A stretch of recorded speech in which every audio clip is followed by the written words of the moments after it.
পাকিস্তানের বিপক্ষে সিরিজ থেকে বাংলাদেশ দল অনেক ইতিবাচক শিক্ষা পেয়েছে বলে মনে করেন জাতীয় দলের ফিল্ডিং কোচ আশিক মজুমদার। বিশেষ করে খেলোয়াড়দের মানসিকতা, চাপ সামলানোর ক্ষমতা এবং ফিল্ডিংয়ে আত্মনিবেদন তাকে মুগ্ধ করেছে। এক সংবাদ মাধ্যমকে দেওয়া একান্ত সাক্ষাৎকারে এসব বিষয় নিয়ে বিস্তারিত কথা বলেছেন তিনি। আশিক মজুমদার বলেন, পাকিস্তানের বিপক্ষে এই সিরিজটা আমি দেখেছি আয়নার মতো করে। আমার কাছে মনে হয়েছে এবং আমি খেলোয়াড়দের কাছ থেকে যা শিখেছি তা হলো কখন শান্ত থাকতে হয়, কখন আক্রমণে যেতে হয়, কখন পরিস্থিতি নিয়ন্ত্রণে নিতে হয়। এই সবকিছু মিলিয়েই আমার খুব ভালো একটা অভিজ্ঞতা হয়েছে। ফিল্ডিংয়ে ক্রিকেটারদের মানসিকতা নিয়েও সন্তুষ্ট বাংলাদেশের এই কোচ। তার মতে পুরো সিরিজ জুড়ে খেলোয়াড়দের শক্তির স্তর এবং প্রতিজ্ঞা ছিল অসাধারণ। তিনি আরো বলেন, ফিল্ডিং এর বিষয়ে আমি বলবো যে আমি খুব কাছ থেকে আমাদের খেলোয়াড়দের মানসিকতা দেখেছি।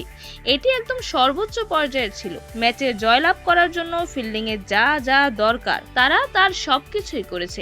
আমরা দুটি টেস্টেই দেখেছি যে পঞ্চম দিন পর্যন্ত আমাদের শক্তির স্তর কেমন অটুট ছিল। সব মিলিয়ে বলবো ফিল্ডিং এর বিষয়ে আমাদের খেলোয়াড়দের মনোভাব ছিল অসাধারণ। খেলোয়াড়দের অনুপ্রাণিত করতে নিজের বিশেষ পদ্ধতির কথাও জানিয়েছেন আশিক। হাতে লিখে অনুপ্রেরণামূলক বার্তা দিতেন ক্রিকেটারদের, যা দলের ভেতরে ইতিবাচক প্রভাব ফেলেছে বলেও মনে করেন তিনি।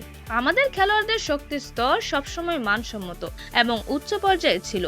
আপনারা হয়তো বিভিন্ন সময়ে দেখেছেন যে আমি কিছু অনুপ্রেরণামূলক কথাবার্তা হাতে লিখে নিতাম এবং খেলোয়াড়দের মাঝে তা ব্যাখ্যা করতাম। আর আমি বলবো যে আমাদের খেলোয়াড়রা ফিল্ডিং এর বিষয়ে অনেক বেশি দক্ষ, বলেন আশিক। এই সময় মাহমুদুল হাসান জয়কে নিয়েও বিশেষভাবে কথা বলেন আশিক মজুমদার। অনূর্ধ্ব-15 দল থেকে জয়কে চেনেন জানিয়ে তিনি বলেন, জয়ের আত্মবিশ্বাস বরাবরই আলাদা ছিল। পাকিস্তান সিরিজেও সেই আত্মবিশ্বাসের প্রতিফলন দেখা গেছে মাঠে। আশিকের ভাষায়, মাহমুদুল হাসান জয়ের সাথে আমার পরিচয় ও যখন অনূর্ধ্ব-15 দলে ছিল তখন থেকে। ওর আত্মবিশ্বাসের স্তর সবসময় খুব ইতিবাচক এবং উচ্চমানের। সে আমাকে এবারও বলেছিল, স্যার আমি সিলি পয়েন্টে ক্যাচ ধরে দেব ম্যাচে, এবং সেটাই ঘটেছে। জয়ের সেই গুরুত্বপূর্ণ ক্যাচটি ম্যাচের মোড় ঘুরিয়ে দিতে বড় ভূমিকা রেখেছিল বলেও মনে করেন বাংলাদেশের ফিল্ডিং কোচ।